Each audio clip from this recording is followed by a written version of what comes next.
would subscribe to my channel, like the video if you enjoy it, and maybe leave a comment down below. These simple clicks would mean a lot to the future of this channel and really reward the effort that I put in every day. And now, without further ado, let's go. Here is my story. I'm 35, male, married to my high school sweetheart, Caroline, 32. She was my junior, and she was always interested in me. After a while, I fell for her too. We dated all the way through college. Everybody looked at our relationship as some sort of miracle. All of our friends said that they had never seen long-distance relationships work.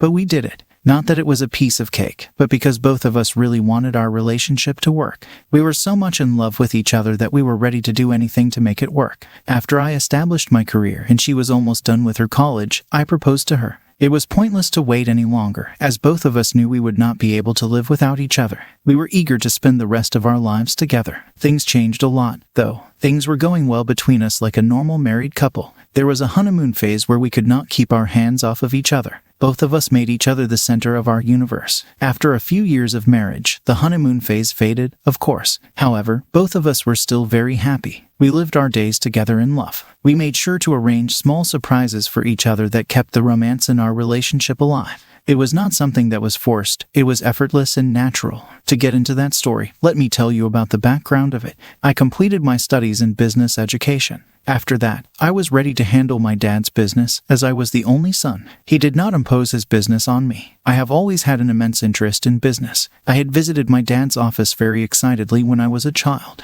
I loved to watch him deal with people. He worked really hard, and I observed him very deeply. I knew since my childhood that this was what I was meant to do. When I grew up, so when I completed college, I was ready to pursue business very passionately. I was very determined, and I had to work really hard. My dad was always by my side to correct my mistakes and help me out. I did make mistakes in the beginning, as they are crucial for success. But eventually, I began to run the business really well, and I was getting recognized and praised a lot. After our marriage, Caroline stopped working. She worked at a firm, but she quit her job a few months into the marriage. I did not want that for her, as I am the kind of person who was very supportive of careers. I wanted my wife to do whatever she liked and excel at it. I was very supportive of it and was always there to encourage her. Caroline, however, did not want that. She gave me the reason that she just wanted to stay at home and be a housewife. I asked her the reason for it that made her make this decision. She said that she just wanted a break from work and enjoyed being at home, cooking food, and doing the things that she loved. I highlighted the fact that such long breaks set your career back,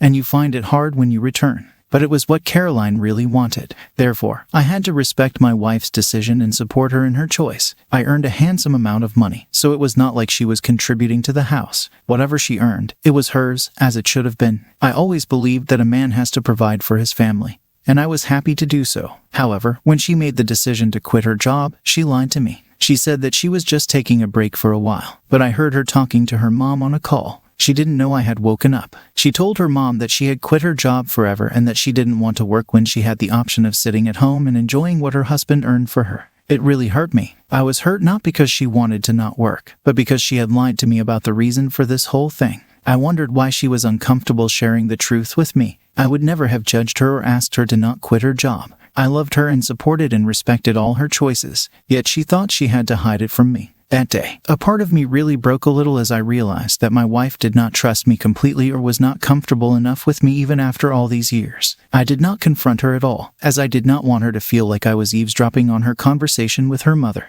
I just pretended like nothing had happened, and we continued living our lives. After that, I became really conscious about my actions and my behavior. I wanted to make sure that I was not giving any impression in some way that she couldn't trust me. I tried my best to give her a safe, secure, and comfortable space around me. I was good to her. As Caroline had quit her job, she really was making an exceptional housewife. She kept herself busy at home. She made nice dinners for both of us. I loved her cooking and baking. I loved how she was always trying new dishes and new sorts of cakes, and she was really good at it. She was also quite invested in home settings and decor. She was always keeping all our furniture up to trend and kept making new settings. There is no doubt in admitting that she was exceptional at it. I know people whose wives stay at home, but they neither cook that well nor keep the house good. Caroline had good taste. She was good with colors and settings. She seemed very happy and at peace like that, so I was happy for her. I was glad that she was not stressing about work-related things and was living her life as she had wanted.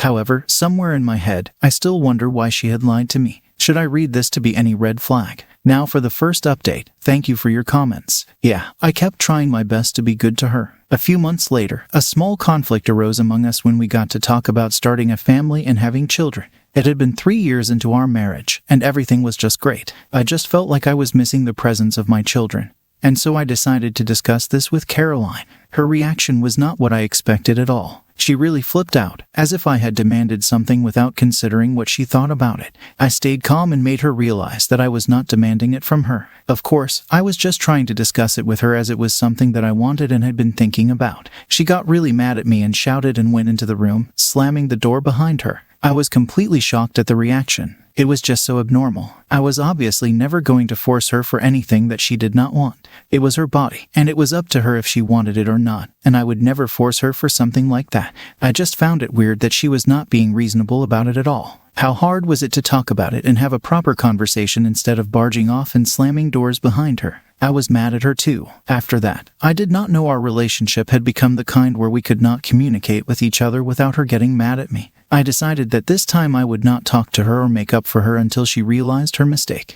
I was expecting her to come to me after she had cooled down. But that did not happen. I fell asleep in the living room waiting for her to come out of the room and talk it out. But that did not happen either. I woke up in the morning to see that she was in the kitchen making breakfast for us. I went into the kitchen and stood for a few minutes hoping that she would talk. But that did not happen. She pretended as if I was not even present. I wanted to talk to her, but it infuriated me even more, so I also stopped talking to her. I thought if it doesn't matter to her, why should I care either? I went to my office and worked as usual. I was hoping for Caroline to text something, but she did not, and I was disappointed. I went home in the evening, as is my daily routine, and I found out that Caroline was not home. It was weird, as she never went out at that time of the day or without telling me about it. I found it weird, but I went to the kitchen hoping I might see a note there, but nothing. I checked my phone again for texts or voicemails, but nothing. I called her, but she did not pick up the call. I also realized that she had not prepared anything for lunch or dinner, which was also something that rarely happened.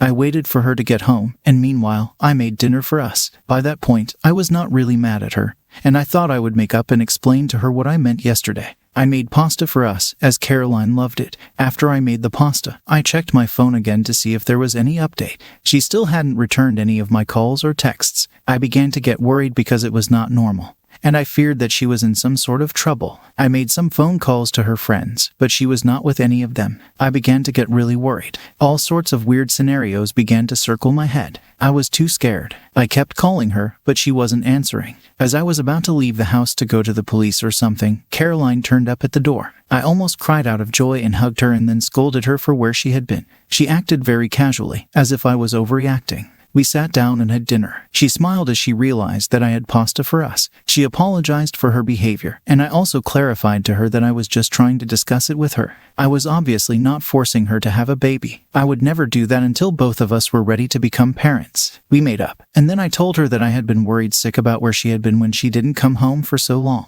Caroline said that she had gone to visit her friend Sarah, as Sarah had invited her over. She didn't tell me because she was mad at me. She was unable to pick up my calls because it was silent. After that, we talked a little more, and then I went to sleep. Caroline fell asleep almost immediately, but I could not. The events of the day kept revolving in my head. I could not understand what the uncomfortable feeling was, but I was not feeling all right. Something was just totally off. I felt like Caroline was turning into a stranger. She did some things that were completely out of my understanding. It was not how she usually behaved with me. The way she was so casual about being absent and not informing me felt very wrong. It was not the person I married, who was so considerate and loving and never tried to put anyone under unnecessary stress or tension. Also, she had always been very communicative with me. We never hid things from each other. We were very vocal about how we felt, and we always acknowledged and respected each other. It was the secret behind staying in love with each other for so long through so many different phases of life. And now I felt like that was vanishing. Caroline was backing away from communication and respecting my feelings. They made me wonder if our relationship was falling apart. Now for the second update. Sorry for the late update. I know I almost took a year to update, but trust me, I really got caught up in a lot of mess. And it took me all this while to clear it up. Here's what happened next. 2 days later, I was at the store buying some things. I was going home and had stopped to get Caroline's favorite chocolate. It was something I was trying to rejuvenate our love. I was at the counter when I ran into Sarah. She said hi to me and asked how Caroline was doing. I said she would know if she just met her the previous day. Sarah seemed confused and said that she hadn't met Caroline since last month, and I was more confused. I said that I must have missed her, and then I was driving home. I knew I was probably seeing the end of my marriage. I could not tolerate lies from Caroline. Where was she, and why on earth did she lie to me? I went home and gave her the chocolates I had bought for her. She was overjoyed. We had the usual conversation and laughed. I was faking it all. My mind was stuck with who was Caroline with the previous day.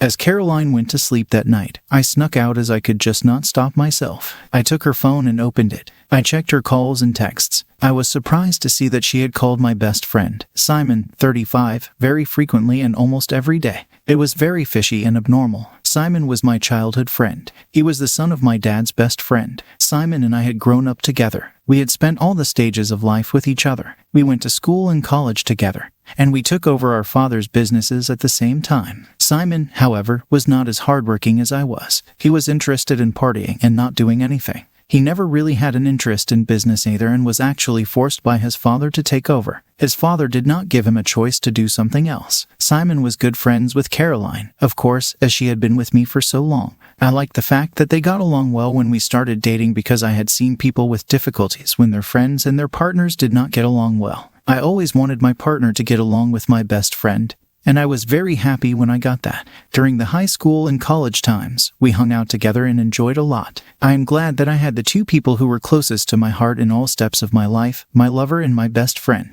The next day, I went to meet Simon. I was just curious. I was obviously not going to ask him about those calls, but I just wanted to see if I caught on to something from meeting him. I went to his office, and as usual, he was out. He was running his business very poorly because of his immense carelessness and unprofessional behavior. I called him, and he asked me to wait for a few minutes as he was almost there. He met me in the same cheerful greeting manner that he always did. He asked if I would like to eat or drink anything, and I asked him for coffee. We talked about a lot of things.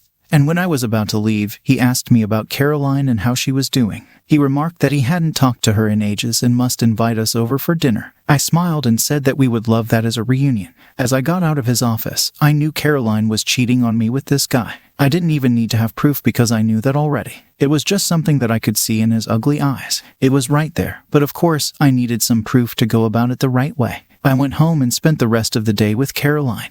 When Caroline went to take a shower, I took her phone and installed a tracker on her phone. That app allowed me to access her phone and see all her texts and calls and every activity on her phone. I was ready to get some filthy evidence and divorce her. The next morning, the first thing I did was call my lawyer. I discussed the matter with him in detail. I told him that I did not want to share anything with her after the divorce. She did not deserve a single penny. The lawyer said that if the evidence was solid enough, it was possible that she would not make money out of the divorce. I was going to make sure that was going to happen. I kept a check on Caroline's phone. And yes, I got the proof almost immediately. There was an exchange of texts between Caroline and Simon. Their conversation was disgusting. It made me sick to the core. Caroline was saying that she would file for divorce in a few weeks and that whatever she would get out of the divorce, she would share with Simon, and they would get married soon. Apparently, she was actually in love with Simon, and that was more painful for me. I took the screenshots and was relieved that I had gotten the much-needed evidence to solidify my case. I then texted them to my lawyer,